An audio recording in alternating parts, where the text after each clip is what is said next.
COVID-19 ನಿಯಂತ್ರಿಸುವ ನಿಟ್ಟಿನಲ್ಲಿ ಮಂಜೇಶ್ವರ ಪಂಚಾಯತ್ ವ್ಯಾಪ್ತಿಯಲ್ಲಿ ನೂತನ ಪದ್ಧತಿ ಮಾಶ್ ಯೋಜನೆ ಸಜ್ಜುಗೊಂಡಿದೆ.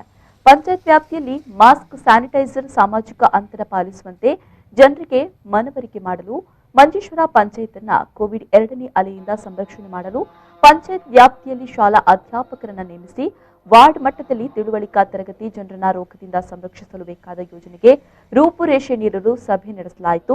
ಮಂಜೇಶ್ವರ ಪಂಚಾಯತ್ ಸಭಾಂಗಣದಲ್ಲಿ ಜರುಗಿದ ಮಾಶ್ ಅಧ್ಯಾಪಕರ ಸಭೆಯಲ್ಲಿ ಅಧ್ಯಕ್ಷೆ ಶ್ರೀಮತಿ ಜೀನ್ ನವೀನಾ ಮುಂತೇರು ಅಧ್ಯಕ್ಷತೆ ವಹಿಸಿದರು. ಸಮಾಜದ ಸಂಕಷ್ಟ ಕಾಲದಲ್ಲಿ ಅಧ್ಯಾಪಕರು ಸಲ್ಲಿಸುವ ಸೇವೆ ಸ್ತುತ್ಯಾರ್ಹವಾದುದು. ನಮ್ಮ ಪಂಚಾಯತಿನ ಎಲ್ಲಾ ವಾರ್ಡ್ಗಳಲ್ಲೂ ಕೂಡ ಜಾಗೃತ ಸಮಿತಿಯನ್ನ ರಚಿಸಿ ಪ್ರತಿಯೊಬ್ಬರಿಗೂ ಕೂಡ ಜಾಗೃತಿ ಮೂಡಿಸುವ ಕೆಲಸ ಜರುಗಬೇಕಾಗಿದೆ ಎಂದರು. ಪಂಚಾಯತ್ ಪ್ರಭಾರ ಕಾರ್ಯದರ್ಶಿ ಶ್ರೀ ಶೈಲೇಶ್ ಅಧ್ಯಾಪಕರ ಕರ್ತವ್ಯಗಳನ್ನು ವಿವರಿಸಿ ಸರ್ಕಾರದ ಸುತ್ತೋಲೆಗಳನ್ನು ಓದಿ ಹೇಳಿದರು. ಸಭೆಯಲ್ಲಿ ಪಂಚಾಯತ್ ಉಪಾಧ್ಯಕ್ಷ ಮೊಹಮ್ಮದ್ ಸಿದ್ದಿಕ್, ಆರೋಗ್ಯ ಮತ್ತು ವಿದ್ಯಾಭ್ಯಾಸ ಸ್ಥಾಯಿ ಸಮಿತಿ ಅಧ್ಯಕ್ಷೆ ಸುಪ್ರಿಯಾ ಶೆಣೈ, ಪಂಚಾಯತ್ ನೌಕರರಾದ ತಂಬಾನ್, ಜಿತೇಶ್, ಸೆಕ್ಟರಲ್ ಆಫೀಸರ್ ರಾಮಚಂದ್ರನ್, ಜೆಎಚ್ಐ ಮಹಮ್ಮದ್ ಮೊದಲಾದವರು ಭಾಗವಹಿಸಿದರು.